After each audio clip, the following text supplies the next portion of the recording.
Hi ಎಲ್ಲರೂ ಹೇಗಿದ್ದೀರಾ?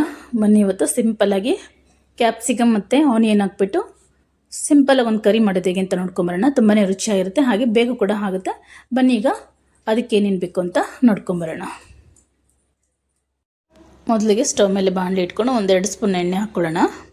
ಎಣ್ಣೆ ಕಾದ ನಂತರ ಸಣ್ಣದಾಗಿ ಕಟ್ ಮಾಡಿರೋಂಥ ಒಂದು ಈರುಳ್ಳಿ ಹಾಕ್ಕೊಂಡಿದ್ದೀನಿ. ಅದನ್ನು ಚೆನ್ನಾಗಿ ಬಾಡಿಸ್ಕೊಂಡ ನಂತರ ಒಂದು ಅರ್ಧ ಸ್ಪೂನ್ ಜೀರಿಗೆ, 1/4 ಸ್ಪೂನ್ ಆಗೋಷ್ಟು ಸೋಂಪು, ಹಾಗೆ 2 ಲವಂಗ, ಒಂದು ಸಣ್ಣ ಪೀಸು ಚಕ್ಕೆ.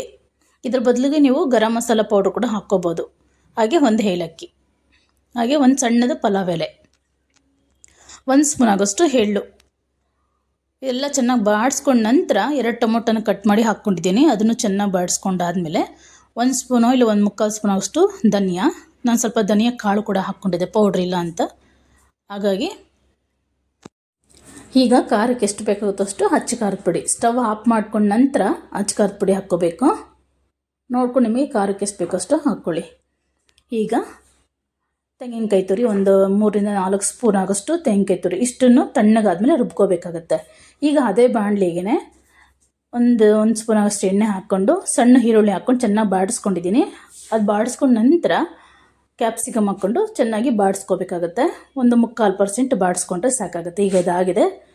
ಹಾಗೆ ಅದೇ ಬಾಣಲಿಗೆ ಒಂದು ಸ್ವಲ್ಪ ಬೆಣ್ಣೆ ಹಾಕ್ಬಿಟ್ಟು ನಾವು ರುಬ್ಬಿರೋವಂಥ ಖಾರನ ಹಾಕ್ಕೊಂಡು ಚೆನ್ನಾಗಿ ಹಸಿ ಸ್ಮೆಲ್ ಹೋಗೋವರೆಗೂ ಬಾಡಿಸ್ಕೋಬೇಕು.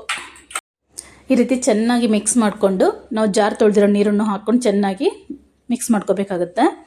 ಈಗಲೇ ನೋಡ್ಕೊಂಡು ನೀರು ನಿಮ್ಗೆ ಎಷ್ಟು ಅದೇ ಬೇಕಾಗುತ್ತೋ ಅಷ್ಟು ನೀರನ್ನು ಹಾಕ್ಕೊಂಡು ಚೆನ್ನಾಗಿ ಮಿಕ್ಸ್ ಮಾಡಿಕೊಂಡು ಈಗ ಹುರಿದಿರೋವಂಥ ಕ್ಯಾಪ್ಸಿಕಮ್ ಮತ್ತು ಈರುಳ್ಳಿ ಹಾಕ್ಕೊಂಡು ಉಪ್ಪು ಹಾಕ್ಕೊಂಡು ಚೆನ್ನಾಗಿ ಕುದಿಸ್ಕೋಬೇಕು. ಕುದಿಸ್ಕೊಂಡ್ರೆ ಕ್ಯಾಪ್ಸಿಕಮ್ ಕರಿ ರೆಡಿ ಆಗುತ್ತೆ. ತುಂಬಾ ರುಚಿಯಾಗಿರುತ್ತೆ. ನೀವು ಒಂದ್ಸಲ ಮರೀದೆ ಮನೇಲಿ ಟ್ರೈ ಮಾಡಿ. ಹೇಗಿದೆ ಅಂತ ಮರೀದೆ ಕಮೆಂಟ್ ಮಾಡಿ. ಹಾಗೆ ಇನ್ನೂ ಯಾರೆಲ್ಲ ನನ್ನ ಚಾನಲ್ ಸಬ್ಸ್ಕ್ರೈಬ್ ಮಾಡ್ಕೊಂಡಿಲ್ಲ ದಯವಿಟ್ಟು ಸಬ್ಸ್ಕ್ರೈಬ್ ಮಾಡ್ಕೊಳ್ಳಿ. ಹಾಗೆ ವಿಡಿಯೋ ಪೂರ್ತಿ ನೋಡಿ ನಿಮ್ಗೆ ಇಷ್ಟ ಆದರೆ ಒಂದು ಲೈಕ್ ಕೊಡಿದ್ರೆ ಖಂಡಿತ ಮರಿಬೇಡಿ.